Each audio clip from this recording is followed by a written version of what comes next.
സുഹൃത്തുക്കളെ, എനിക്ക് പലപ്പോഴും തോന്നിയിട്ടില്ലേ, ഈ ഇസ്ലാമിനെ പലപ്പോഴും നമ്മുടെ സമൂഹത്തിൽ ഇകഴ്ത്തി കാണിക്കാനുള്ള കാരണങ്ങൾ പലപ്പോഴും അവർക്കിടയിൽ തന്നെയുള്ള ചില മൗലവിമാര്, ചില ഇസ്ലാമിനെ മുഴുവൻ അങ്ങോട്ട് ഏറ്റെടുത്തു എന്ന് പറയുന്ന ചില ആൾക്കാരൊക്കെ ഉണ്ടാക്കുന്നു എന്നുള്ളതാണ്. നമ്മൾ ഈ അടുത്ത സമയത്ത് നമുക്ക് അറിയുന്ന ഒരു വിഷയം, മോഹൻലാൽ ശബരിമലയിൽ കയറിയിട്ട് മമ്മൂട്ടിക്ക് വേണ്ടിയിട്ട് ഒരു പൂജ നടത്തി എന്നുള്ളതാണ്. ഉഷപൂജ നടത്തി 1500 രൂപയുടെ ചെലവാക്കി, ആരും അറിയരുതേ എന്ന് വിചാരിച്ചിട്ട് നടത്തിയതാണ്. പക്ഷെ അത് എങ്ങനെയൊക്കെയോ പുറത്തായി. സംഗതി അവിടെ കിടക്കട്ടെ. സംഗതി പുറത്തായി, എല്ലാവരും ഭയങ്കര ചർച്ചയായി. അപ്പോഴാണ് അബ്ദുള്ള എന്ന് പറയുന്ന ഒരു ജമാഅത്ത് ഇസ്ലാമിയുടെ ഒരു തീവ്രവാദ വർത്തമാനം അദ്ദേഹം പറഞ്ഞത്, മമ്മൂട്ടി അങ്ങനെയാണെങ്കിൽ തൗബ ചെയ്യണം, പ്രായശ്ചിത്തം ചെയ്യണം, മാപ്പ് പറയണം ഇസ്ലാമിക സമൂഹത്തോട്. മമ്മൂട്ടിയുടെ അനുവാദത്തോട് കൂടിയിട്ടാണ് ഇങ്ങനെ മോഹൻലാൽ അവിടെ പോയിട്ട് ഇങ്ങനെയൊക്കെ ചെയ്തിട്ടുണ്ടെങ്കിൽ.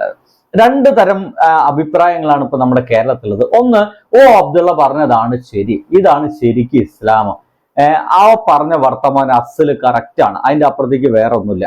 അതേസമയം തന്നെ നമ്മുടെ KT ജലീലിനെ പോലുള്ള രാഷ്ട്രീയ പ്രവർത്തകര്, ഒരല്പം പുരോഗമന ചിന്താഗതിയുള്ള ആൾക്കാരൊക്കെ ഇമാതിരി വർത്താനം പറഞ്ഞു വരുന്നത്, മമ്മൂട്ടിക്ക് വേണ്ടിയിട്ട് മോഹൻലാൽ ഒരു പൂജ നടത്തിയാൽ എന്താ പ്രശ്നം, ഇതൊരു മതേതര സംസ്ഥാനമാണ്, മതേതര മനസ്സുള്ള ആളുകളാണ് നമ്മുടെ കേരളത്തിലുള്ളത് എന്നൊക്കെ രീതിയിലുള്ള രണ്ട് അഭിപ്രായങ്ങൾ ഇസ്ലാമിൽ തന്നെ, ഇസ്ലാമിൽ വിശ്വസിക്കുന്ന ആളുകൾ തന്നെ ഉയർന്നു വരുന്നുണ്ട്. ഈ സമയത്താണ് നമ്മുടെ മുമ്പിലേക്ക് ഇതിൽ ആരുടെ വർത്തമാനമാണ് വിശ്വസിക്കുന്നതെന്ന് അറിയാതിരിക്കുമ്പോഴാണ് എൻ്റെ മുമ്പിലേക്ക് കബീർ ബാക്കവി എന്ന് പറയുന്ന ഒരു ഇസ്ലാമിക് സ്കോളറിന്റെ ഒരു വർത്തമാനം എൻ്റെ മുമ്പിലേക്ക് എത്തിപ്പെട്ടത്. അദ്ദേഹം പറയുന്നത് ആദ്യം ഒന്ന് കേൾക്കാം, അതിനുശേഷം ഒരു മനുഷ്യനും കൂടി വരുന്നുണ്ട്. മമ്മൂട്ടിയുടെ തൗബയല്ലല്ലോ നമ്മുടെ വിഷയം, നമ്മുടെ തൗബയല്ലേ.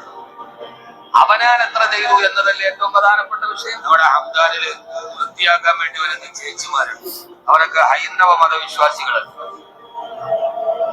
അവര് ചിലപ്പോഴൊക്കെ പറയും, എന്നോട് പറയാറുണ്ട്, ഞാൻ ഇന്നലെ വരുമ്പോ അവരൊക്കെ പറയാറുണ്ട്, ഉസ്താദിന്റെ ദീർഘായുസിന് വേണ്ടി ഞങ്ങൾ എപ്പോഴും ദൈവത്തോട് പ്രാർത്ഥിക്കാറുണ്ട്. ഏത് സമയത്ത് ഞങ്ങൾ വിളക്ക് വെക്കുമ്പോഴും ഉസ്താദിന് വേണ്ടി ഞങ്ങൾ പ്രാർത്ഥിക്കാറുണ്ടെന്ന് എന്നോട് പറയാറുണ്ട്. ഞാനിപ്പോ എത്ര തൗബ ചെയ്താൽ മതി? നമ്മുടെ ഒരു സാഹചര്യത്തിൽ ഒരു സ്നേഹത്തോടെ നടക്കുന്ന ഈ കാലത്ത് എത്രയോ പേര് നമുക്ക് വേണ്ടി പ്രാർത്ഥിക്കുന്നവരുണ്ട്. അമ്പലങ്ങളിൽ, ദേവാലയങ്ങളിൽ അതവരുടെ നന്മ നിറഞ്ഞ ഒരു മനസ്സിന്റെ ഭാഗമാണ്, അല്ലെങ്കിൽ ഒരു സുഹൃത്ത് ബന്ധത്തിന്റെ ആഴത്തിന്റെ ഭാഗമാണ്, അല്ലെങ്കിൽ സാഹോദര്യ ബന്ധത്തിന്റെ ഭാഗമാണ്. അതിനൊക്കെ ആ രീതിയിൽ കാണുന്നതിനപ്പുറം അതിനെ പിന്നെ വലിച്ചിളക്കി കൊണ്ടുവന്ന് ഇസ്ലാം എന്ന് പറഞ്ഞാൽ അത്രമേൽ പരിഹാസിക്കപ്പെടേണ്ട ഒന്നായി. പിന്നെ കാത്തു നിൽക്കുന്ന ചാനലുകൾ അതൊരു ആഘോഷമാക്കി. ഇപ്പൊ നമ്മുടെ വലിയ വിഷയം ഈ മമ്മൂട്ടിയുടെ തൗബയെ കുറിച്ചിട്ട്. എന്റെ പ്രിയപ്പെട്ട സഹോദരങ്ങളെ, അവനാന്റെ കാര്യങ്ങളിൽ ആകുലരാവുകയും അവനാന്റെ പാവങ്ങളെ പറ്റി ചിന്തിക്കുകയും ചെയ്യുക, അനാവശ്യമായ സംസാരങ്ങളിൽ ചർച്ചകളിൽ നിന്ന് വിട്ടു നിൽക്കുക. ഇതാണ് കബീർ ബാക്കവി എന്ന് പറയുന്ന മനുഷ്യൻ അതിഗംഭീരമായിട്ടുള്ള അദ്ദേഹം പറഞ്ഞിരിക്കുന്നു. അത്തരത്തിലുള്ള ഇസ്ലാമിക തീവ്രവാദികളെ മുഴുവൻ അടിച്ചൊതുക്കിയിരിക്കുന്ന രീതിയിലാണ് ഇദ്ദേഹം വർത്തമാനം പറഞ്ഞതെന്ന് എനിക്ക് തോന്നിപ്പോയി. കാരണം ഇതോട് കൂടിയിട്ട് ഇങ്ങനെ മമ്മൂട്ടി തൗബ ചെയ്യണം, മോഹൻലാൽ നോക്കൂ, മോഹൻലാലും മമ്മൂട്ടിയുടെ ആ സൗഹൃദം ഒന്നും ഈ പഹയന്മാർക്ക് മനസ്സിലാകുന്നില്ല എന്നുള്ളതാണ്. ഇതോട് കൂടിയിട്ട് എന്താ സംഭവിക്കുന്നത് വെച്ച് കഴിഞ്ഞാൽ, ഇസ്ലാം എന്ന് പറയുന്ന ആ ഒരു വിഭാഗത്തിലെ ആളുകളെ മുഴുവൻ പരിഹാസ്യ കഥാപാത്രങ്ങളായിട്ട് പൊതുസമൂഹം കാണാൻ തുടങ്ങുന്നുള്ളതാണ് എനിക്കതാ തോന്നിയിട്ടുള്ളത്. കാരണം അവർക്കിടയിൽ നിന്നാണ് ഇത്തരത്തിലുള്ള ചില ആളുകളൊക്കെ ഓരോരോ വർത്തമാനം പറഞ്ഞു വരുന്നത്. എന്നാൽ അതിനെ ഇസ്ലാം സമൂഹത്തിലെ മറ്റുള്ളവരെല്ലാവരും കൂടി ഒരുമിച്ച് കൂടി ഇങ്ങനെയൊന്നും പാടില്ല എന്ന് പറഞ്ഞിട്ട് എതിർക്കുന്നുണ്ടോ?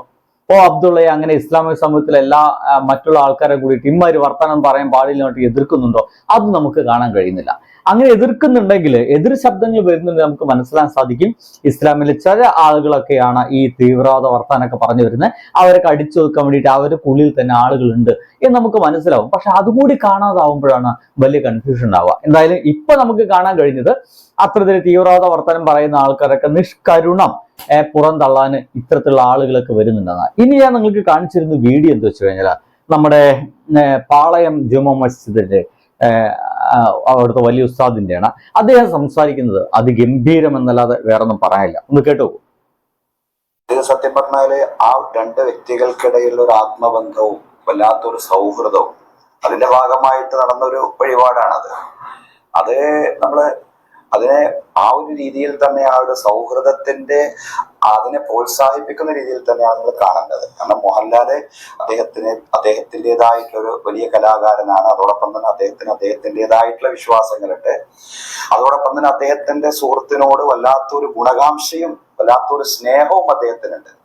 അതുകൊണ്ട് ആ ഒരു സുഹൃത്തിന് വേണ്ടി അദ്ദേഹം പ്രാർത്ഥിക്കുക, അദ്ദേഹത്തിൻ്റെതായിട്ടുള്ള വിശ്വാസം അനുസരിച്ചും അദ്ദേഹത്തിൻ്റെതായിട്ടുള്ള പ്രാർത്ഥനാ രീതി അനുസരിച്ചും അദ്ദേഹം അത് നിർവഹിക്കുക. അതിനൊന്നും നമ്മളൊരു കുഴപ്പവും കാണേണ്ടതില്ല. അതൊക്കെ നല്ല കാര്യങ്ങൾ നമ്മുടെ നാട്ടില് നിലനിൽക്കേണ്ടുന്ന ഒരു സൗഹൃദമായിട്ട് തന്നെയാണ് നമ്മൾ അതിനെ കാണേണ്ടത്. അതിനെ വേറെ രീതിയിൽ അതിനെ കാണുന്നുണ്ടെങ്കിൽ ആ കാണുന്ന ആൾക്കാരുടെ കണ്ണട അത് വളരെ മോശമാണ് എന്നാണ് നമുക്ക് പറയാൻ സാധിക്കും. അത് സത്യം പറഞ്ഞാല് KT ജലീൽ മാത്രമല്ല, ഇതിനെ മൊത്തം ഇത്തരം കാര്യങ്ങളൊക്കെ പ്രോത്സാഹിപ്പിക്കുന്നവരാണ് നമ്മുടെ കേരളീയരായ മുഴുവൻ ആളുകളും. ജാതിമത വ്യത്യാസമില്ലാതെ മുഴുവൻ ആളുകളും ഇതിനൊക്കെ പ്രോത്സാഹിപ്പിക്കുന്ന ആളുകളാണ്. പിന്നീട് ഓബ്ദുള്ള പറഞ്ഞത് അദ്ദേഹം ഏത് സന്ദർഭത്തിൽ പറഞ്ഞു അതിനെ സംബന്ധിച്ച് എനിക്ക് അറിഞ്ഞുകൂടാ. അതുകൊണ്ട് ഞാൻ ഒരു വ്യക്തിയെ ആക്ഷേപിക്കാനൊന്നും പോകുന്നില്ല. ഏതായാലും ഈ ഒരു രീതിയിലുള്ള ഒരു പ്രാർത്ഥന എന്ന് പറയുന്നത്, ഉദാഹരണമായിട്ട് നിങ്ങൾ എൻ്റെ ഒരു ആത്മാർത്ഥ സുഹൃത്താണെങ്കിൽ, നല്ല ആത്മബന്ധമുള്ള ഒരു സുഹൃത്താണെങ്കിൽ, സ്വാഭാവികമായിട്ടും ഞാൻ പ്രാർത്ഥിക്കുമ്പോൾ നിങ്ങൾക്ക് വേണ്ടി കൂടി പ്രാർത്ഥിക്കും. നിങ്ങൾ രോഗമാണ്, അല്ലെങ്കിൽ നിങ്ങൾക്ക് എന്തെങ്കിലും സാമ്പത്തിക പ്രയാസമാണെന്ന് അറിഞ്ഞു കഴിഞ്ഞാൽ ഞാൻ എന്ത് ചെയ്യും? നിങ്ങൾക്ക് വേണ്ടി പ്രാർത്ഥിക്കും. അത് എനിക്ക് നിങ്ങളോടുള്ള സ്നേഹം കൊണ്ടാണ്. ആ പ്രാർത്ഥനയെ സത്യം പറഞ്ഞാൽ നമ്മൾ പ്രോത്സാഹിപ്പിക്കുകയാണ് വേണ്ടത്. അത് ഒരാൾ പറഞ്ഞിട്ട് പ്രാർത്ഥിക്കുന്നതുമല്ല. കാരണം പറയാതെ തന്നെയാണ് ആ പ്രാർത്ഥനയ്ക്ക് വരുന്നത്. നമ്മളിപ്പോ ഈ മോഹൻലാലിന്റെ പ്രാർത്ഥനയെ കുറിച്ചോ അതിനെ സംബന്ധിച്ചോ മാത്രമല്ല പറയുന്നത്. ഇത്തരം പ്രാർത്ഥനകൾ നമുക്കിടയിലൊക്കെ ധാരാളമായിട്ടുണ്ട്. നമ്മുടെ ജാതിമത വ്യത്യാസങ്ങളില്ലാതെ എല്ലാവർക്കും വേണ്ടി ഇങ്ങനെ പ്രാർത്ഥിച്ചു കൊണ്ടിരിക്കുകയാണ്. നമ്മുടെ രാജ്യത്തിന്റെ സൗഹൃദവും സാഹോദര്യവും നിലനിൽക്കാൻ വേണ്ടി ഞാനൊക്കെ ജുമാ പ്രഭാഷണത്തിൽ എപ്പോഴും പ്രാർത്ഥിച്ചുകൊണ്ടിരിക്കുകയാണ്. ജാതിമത വ്യത്യാസങ്ങളില്ലാതെ എല്ലാവർക്കും ഇടയിൽ സൗഹൃദവും പരസ്പര സ്നേഹവും നിലനിൽക്കാൻ വേണ്ടി പ്രാർത്ഥിക്കുകയാണ്. നമ്മുടെ പ്രാർത്ഥന എന്ന് പറയുന്നത് അത് ഒരു മതവിഭാഗത്തിൽപ്പെട്ട ആൾക്കാർക്ക് വേണ്ടി മാത്രമുള്ളതല്ല, മറിച്ച് എല്ലാവർക്കും ഉള്ളതാണ്. എല്ലാവരുടെയും കുടുംബജീവിതത്തിൽ സന്തോഷം വേണം, എല്ലാവർക്കും പ്രയാസങ്ങളിൽ നിന്ന് മുക്തി വേണം, എല്ലാവർക്കും സാമ്പത്തിക ബാധ്യതകളിൽ നിന്ന് മോചനം വേണം, അതുപോലെ എല്ലാവർക്കും ആരോഗ്യം വേണം. ഇതൊക്കെ ഇത്തരം പ്രാർത്ഥനകളൊക്കെ നമുക്ക് എല്ലാവർക്കും, ഇപ്പൊ മതം തന്നെ പറയുന്നത് ഈ പ്രാർത്ഥനകളൊക്കെ എല്ലാവർക്കും വേണ്ടി നടത്താം എന്നുള്ളതാണ്.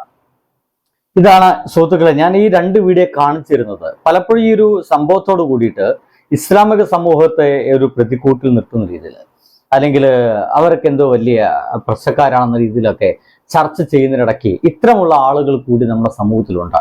ഇതിന് ഈ അബ്ദുള്ള പറയുന്ന വാക്കുകളൊക്കെ ചവിറ്റുകുട്ടയിലേക്ക് വലിച്ചെറിയുന്ന രീതിയിലുള്ള വർത്തമാനങ്ങളൊക്കെ ഇങ്ങനെയുള്ള നല്ല മനുഷ്യന്മാർ കൂടി ഇവർക്കിടയിൽ ഉണ്ട് എന്നും ഇവരാണ് അതിന്റെ എണ്ണത്തിൽ കൂടുതലെന്നും പറയാൻ വേണ്ടിയിട്ടാണ്. അപ്പോൾ ഇങ്ങനെ കൂടി ഇതിനെ മനസ്സിലാക്കണമെന്ന് പറഞ്ഞുകൊള്ളട്ടെ.